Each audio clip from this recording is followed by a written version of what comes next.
द्यूतम पानम स्त्रिया सूना यत्र अधर्मस चतुर्विधा। कहा कलयुग तुम जुए में वास करो। जुए का मतलब अवैध धन, नाजायज धन, ब्लैक मनी, तुम उसमें वास करो। पानम, पानम शब्द दो जगह लगता है, धूम्रपानम और मदिरापानम। इसका पानम लिखा है, मदिरापानम नहीं लिखा, पानम लिखा है। तो धूम्रपान भी लोग करते हैं, मैं तो कहूंगा उसमें भी कलयुग का वास है। फेफड़े अपने आप बोलते हैं कि कलयुग बैठा हुआ है अंदर। शराब पीना, इसमें भी कलयुग का वास है। सबसे बड़ा महापाप हमारे शास्त्रों में शराब पीना बताया गया, क्योंकि शराब बनाने की प्रक्रिया ऐसी है कि उसमें एक बोतल में कई करोड़ सूक्ष्म जीवों की हत्या हो जाती है। अदृश्य जीव होते हैं, जान तो उसमें भी है। 1 करोड़ सूक्ष्म जीवों की हत्या होती है एक बोतल में। एक बोतल पीने का मतलब करोड़ों जीवों के प्राण निकल गए। तो सबसे बड़ा पाप हुआ कि नहीं हुआ? सबसे बड़ा महापाप शराब पीना। लेकिन आजकल लोगों का गुजारा नहीं है। चलो, तीसरा स्थान बताया गया वेश्यावृत्ति, स्त्री पुरुष का अवैध संबंध। क्षणिक इंद्रिय सुख को प्राप्त करने के लिए वेश्यावृत्ति करना, इसमें भी कलयुग का वास है। और चौथा स्थान दिया गया हिंसा, जीव हत्या। जीव हत्या ही केवल पाप नहीं, अपने शब्दों से किसी को मारना, यह भी हिंसा में आता है। आपके घूर के देखने से अगर कोई कांप गया, डर गया, तो इसका मतलब आपने हिंसा की है। ये बहुत सूक्ष्म विषय है। किसी को निंदा चुगली करके हमने गिराने का प्रयास किया, किसी को डरा धमका करके हमने गिराने का प्रयास किया, किसी पर मिथ्या दोष लगा करके हमने किसी को मारने गिराने का प्रयास किया, तो ये सब हिंसा में आते हैं। क्या होगा? कुछ नहीं होगा, भजन खराब होगा, चित्तवृत्ति दूषित होगी और कुछ नहीं होगा। महाराज, किसी को बाण से मारा जाए ना तो जख्म आ जाता है, किसी को वाणी से मारा जाए तो जख्म भरने में देरी लगती है। इसलिए इस तलवार का भी सोच समझ के प्रयोग करो। डांटो सिर्फ उसको जिसको डांटने से उसका हित होता हो। अगर तुम्हारे डांटने से उसका हित होता है तो जरूर डांटिए, लेकिन ऐसे ही अपना गुस्सा निकालने के लिए, अपना रौब दिखाने के लिए, अपनी पर्सनैलिटी दिखाने के लिए हम किसी के साथ हिंसक व्यवहार करें तो फिर तुम कलयुग की पकड़ में आ जाओगे। 4 स्थान पाकर के वो कलयुग बड़ा प्रसन्न हुआ, लेकिन लोभ आ गया। मैंने तो थोड़ी सी जगह मांगी थी, ये राजा तो बड़ा दलेर आदमी है, इसकी दलेरी का फायदा लेना चाहिए। कहा राजन, एक आध जगह और दे दो यार, कोई कृपा कर दो थोड़ी सी। तो परीक्षित ने एक और स्थान दे दिया, स्वर्ण। स्वर्ण मैंने धन। अब महाराज, धन में कलयुग का वास है, लेकिन नीति कहती है धन के बिना धर्म नहीं हो सकता, धन के बिना तीर्थ नहीं हो सकता, धन के बिना यज्ञ नहीं हो सकता, धन के बिना भंडारा नहीं हो सकता, धन के बिना ये आश्रम नहीं बन सकते, धन के बिना ये कथा नहीं हो सकती। सब जगह धन चाहिए। तो फिर धन में कलयुग का वास कैसे हुआ? तो यहां संतों ने समाधान दिया, जरूरत से अधिक धन। जो धन आपको छुपाना पड़ रहा है, जिस धन का आप सदुपयोग नहीं कर रहे हैं,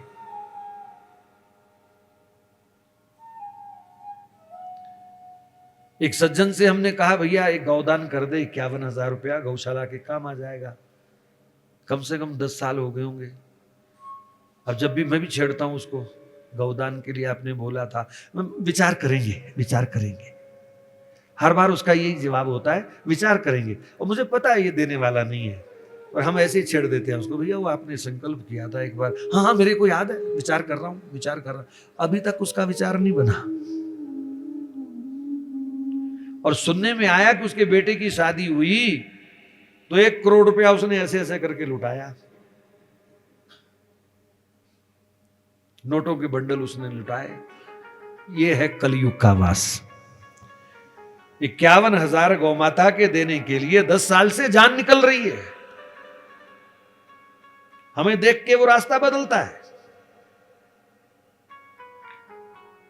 यह है कलयुग। शुद्ध धन ही शुद्ध जगह लग पाता है, और होना भी ऐसा चाहिए। धर्म कार्य में ठाकुर जी सबकी सेवा नहीं लेते। हाँ, वैसे तो अच्छा है, अगर पापी आदमी दान नहीं करता बहुत अच्छा है, नहीं तो धर्म को भी बिगाड़ेगा, उसके धन से धर्म भी बिगड़ेगा। इसलिए ठाकुर जी गिने चुने लोगों को चुनते हैं और उनकी ही सेवा स्वीकार करते हैं। घमंड मत करना, कभी दान हो जाए हाथ से तो ठाकुर जी ने आपको चुना है, श्रेय ठाकुर जी को जाता है, आपको नहीं जाता। श्रेय ठाकुर जी को जाता है। कितनी भीड़ में उन्होंने आपको चुना।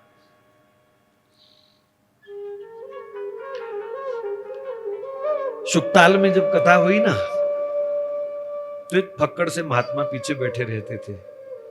मैंने सोचा होगा कोई मांगने वाला, कोई ऐसे लग रहा वेशभूषा से। और जब अंतिम दिन हुआ, पूर्णौती होने वाली थी, धन्यवाद हो गया सबका, जाने की तैयारी, तो महात्मा मेरे पास आए और सीधे संस्कृत भाषा में वार्तालाप करने लगे मेरे से। अहम किंचित भाषितुम इच्छामि, हो मैं कुछ बोलना चाहता हूं, आपसे कुछ कहना चाहता हूं। चलो लंबी चौड़ी बात हुई, लेकिन हमें भी तो गर्व करने का मौका मिलना चाहिए, इसलिए सुना रहा हूं। उसने कहा मैं आपकी कोई प्रशंसा नहीं कर रहा, कथा सुनाई बहुत आपने, अच्छी सुनाई, गोपी गीत बड़ा अच्छा लगा हमें, बहुत बातें करी उन्होंने, मतलब हमारी प्रशंसा भी कर रहे थे। लेकिन लास्ट वर्ड जो उन्होंने बोला, वो हमारी जायदाद है, वो हमारी जागीर है, वो हमारा स्वाभिमान है, हमारा गौरव है। हमारी छाती आज भी उस महात्मा को स्मरण करके चौड़ी होती है। उसने कहा आपने कथा बढ़िया करी, मुझे कोई लेना देना नहीं, आपने वो प्रसंग बड़ा अच्छा सुनाया, वो सुनाया, वो सुनाया, पर शास्त्री जी मेरी एक बात याद रखना, आप इसलिए बड़े नहीं हैं कि आप क्या कह रहे हो, आप सिर्फ इसलिए मेरे लिए बड़े हो कि करोड़ों करोड़ों लोगों के बीच में से ठाकुर जी ने अपना गुणगान गाने के लिए तुम्हें चुना है। तो भैया हमारी ये ड्यूटी है, करोड़ों में से ठाकुर जी ने हमको चुना है। तुमको कहीं सेवा मिल जाए तो तुम भी अभिमान यही करना कि करोड़ों में से ठाकुर जी ने हमको चुना है।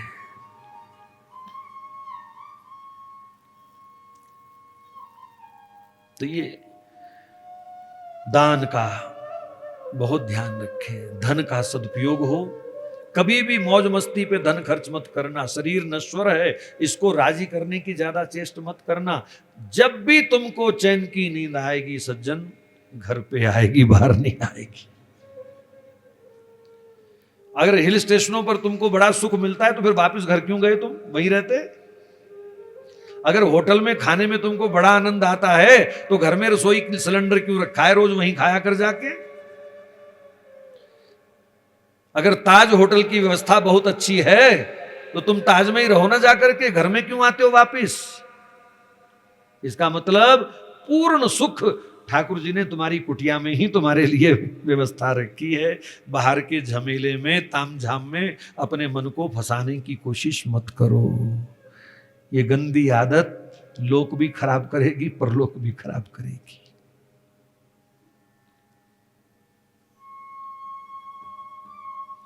नींद आपको अपने बिस्तर पर ही बढ़िया आएगी।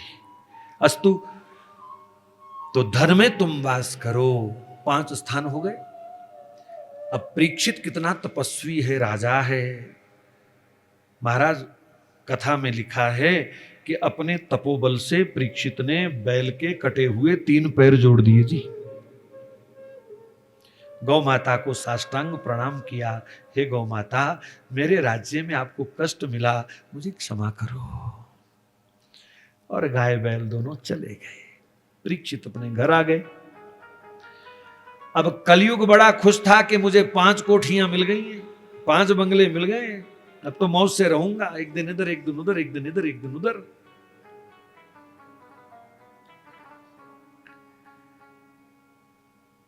लेकिन जब अपने मकान ढूंढने गया, 5 में से एक जगह नहीं मिली, कोई झूठ बोलने वाला नहीं मिला, सब सत्य का पालन करते हैं। कोई जुआ खेलने वाला नहीं मिला, कोई दारू पीने वाला नहीं मिला, कोई मांस मदिरा का सेवन करने वाला नहीं मिला, कोई वेश्यावृत्ति करने वाला नहीं मिला। क्या चरित्र था उस समय देश का। चिढ़ गया, परीक्षित ने मुझे धोखा दिया है, अब तो इसी को पकड़ू। सूक्ष्म रूप से वो परीक्षित के पीछे पड़ गया।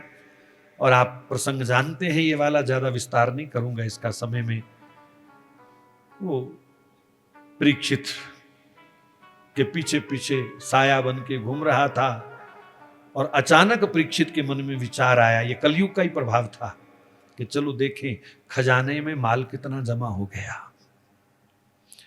इससे पहले कभी वो खजाना देखने बैठा हो, कोई प्रसंग नहीं है। आज पहली बार उसके मन में ये विचार आया, कितना माल जमा हो गया देखें। और वहीं उसने एक बड़ा सा मुकुट सोने का उठा के सिर पे रख लिया। कलयुग को बोला था, जरूरत से अधिक जहां धन हो सोना हो वहां वास करो, तो जरूरत से अधिक सोना अपने सिर पे रख लिया। बहुत सारे कथाओं में लोग कह जाते हैं, कथावाचक, ये जरासंध का मुकुट था। ये बात सत्य नहीं है। जरासंध को भीम के द्वारा भगवान ने मरवाया और जरासंध का राज्य जरासंध के पुत्र को ही दे दिया, उसका मुकुट छीन के नहीं लाए। तो कई बार हमने कथाओं में सुना कि लोग कहते थे ये जरासंध का मुकुट था। ये गलत जानकारी है। लेकिन पहले से वो बड़ा था, जो परीक्षित ने पहना था उससे वो बड़ा था, उसे अच्छा लगा। अब कलयुग की चाल सफल हो गई। लोभ आ गया उसके मन में कि बड़ा मुकुट पहनता हूं। तो कलयुग सिर पे बैठ गया।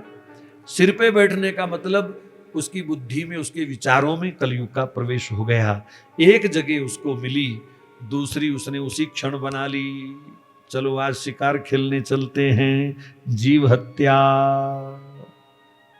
भागवतकार लिखते हैं, एकदा धनुर्उदम्य विचरण मृगया वने। एकदा का अर्थ यहां यह है, पहली बार जीवन में परीक्षित शिकार खेलने गए। इससे पहले कभी शिकार खेलने गए हों ऐसी कोई कथा नहीं है। अब महाराज बड़ी बड़ी अंगूठियां पहनने से पहले सोच लेना पहननी है कि नहीं पहननी। जरूर पहनो, लेकिन ध्यान से, क्योंकि कलयुग अब सिर पे नहीं बैठता, गली गली में बैठा हुआ है। कौन खींच के ले जाए, कौन यहां से उतार ले, कौन कान से उतार ले, बाद में पता 2 महीने कलयुग तुम्हारे सिर पे बैठा रहेगा। सोचते रह जाओगे, होया किद्दां ये हो किवें गया है। हाय मैं ना पाके जानदी चंगा सी है? मेरी अक्ल मारी गई। वो तो मारी गई थी। अस्तु अनेक जीवों की उसने हत्या करी। एक मृग के पीछे भागते भागते भूख प्यास से व्याकुल हो गया राजा। वो मृग निशाने पर नहीं आ रहा था। राजा जिद्दी होते हैं, इसी को मारूंगा, जिद ठान ली। और वो भगाता भगाता मीलों मील उसको ले गया। भूख प्यास नियंत्रण से बाहर हो गई। समीक ऋषि के आश्रम में गए। महात्मा समाधि में बैठे हैं। जोर जोर से चिल्लाया, बाबा कुछ खाने पीने को दे, मेरे को भूख लगी है। महात्मा की समाधि नहीं टूटी, मरा हुआ सांप डाल दिया। कितना बड़ा पाप किया, मरा हुआ सांप उसके गले में डाल दिया। अब यहां एक विचारणीय बात है, परीक्षित ने सांप मरा हुआ कैसे डाला? हाथ से डाला? नहीं। बाण से उठा के डाला? नहीं। कोई लकड़ी तोड़ के डाला? नहीं। उसने अपनी कमान से, कमान होती है ना, अपनी कमान से उस सांप को उठाया और महात्मा के गले में डाल दिया। अब यह बात समझने वाली है कि जीव पाप कब करता है। परीक्षित ने कमान से सांप उठा के महात्मा के गले में डाला, और हमारे यहां कमान को कामदेव का प्रतीक माना गया। कमान को काम कहा गया, कामदेव कहा गया। इसका मतलब जीव पाप किसके अधीन होकर के करता है? कामनाओं के अधीन होकर के। कामना पूरी नहीं होती तो पाप करता है, अथवा कामना पूरी करने के लिए पाप करता है। ये संकेत है यहां पर।